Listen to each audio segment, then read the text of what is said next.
Cikgu tak ada otak, cikgu gila, cikgu muka macam orang tua, cikgu monopos, cikgu mata ada empat. Wish, serius amat kutuk cikgu tu depan-depan. Ini rugi ni kalau tak rakam. Weh, asal aku cakap macam ni weh? Mulut aku macam bergerak sendiri weh. Apa hal jadi macam ni weh? Cikgu Maimunah pun dah start panas. Kau cakap apa tadi kat aku? Kepala dia pun dah start jadi merah dah. Tunggu nak meletup je. Ahmad pun mulalah nak buka mulut dia, nak minta maaf kat cikgu tu lah. Tengok-tengok. Cikgu tak ada otak, cikgu hidung kembang, cikgu kepala macam tembikai, cikgu muka macam unta. Kawan yang lain pun memang ada yang terkejut, ada yang macam tergelak juga. Tapi Ahmad memang tak boleh nak tutup mulut dia. Sampai semua orang rasa pelik. Weh, first time Ahmad macam ni, bye.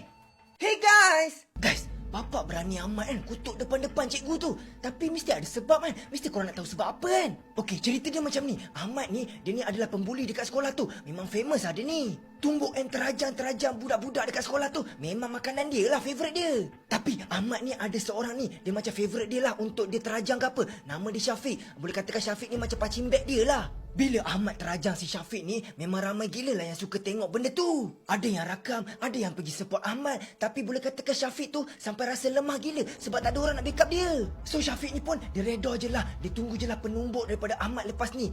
Tapi tiba-tiba dia rasa pelik pula. Kenapa aku macam tak kena pukul pula ni? Rupa-rupanya ada cikgu yang tengah datang dekat dia orang. Syafiq pun rasa macam, yes, cikgu ni nak datang nak backup aku ni. Tapi tiba-tiba dia rasa pelik. Orang yang selalu bully dia tu tiba-tiba berubah karakter, terus jadi orang yang baik. Lepas tu dia buat muka comel pula tu.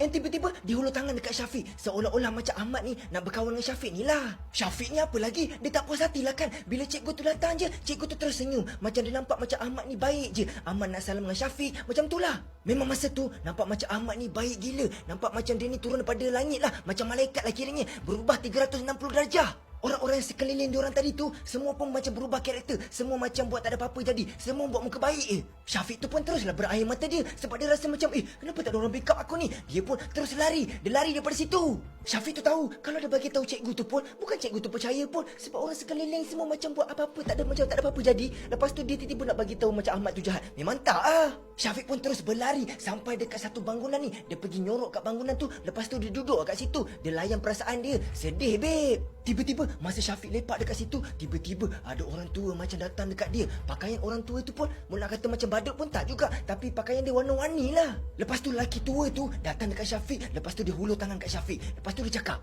saya dengar cerita macam awak perlukan pertolongan kan. Syafiq tu pun seram lah kan. Tiba-tiba macam orang tua tu datang kat dia, cakap macam tu pula. Memang seram lah. Tapi tiba-tiba orang tua tu dia keluarkan gula-gula daripada poket dia. Orang tua tu pun cakap, gula-gula ni adalah untuk orang yang suka bully awak tadi tu. Dia hanya perlu jilat sekali je. Lepas tu hidup dia confirm merana punya. Syafiq pun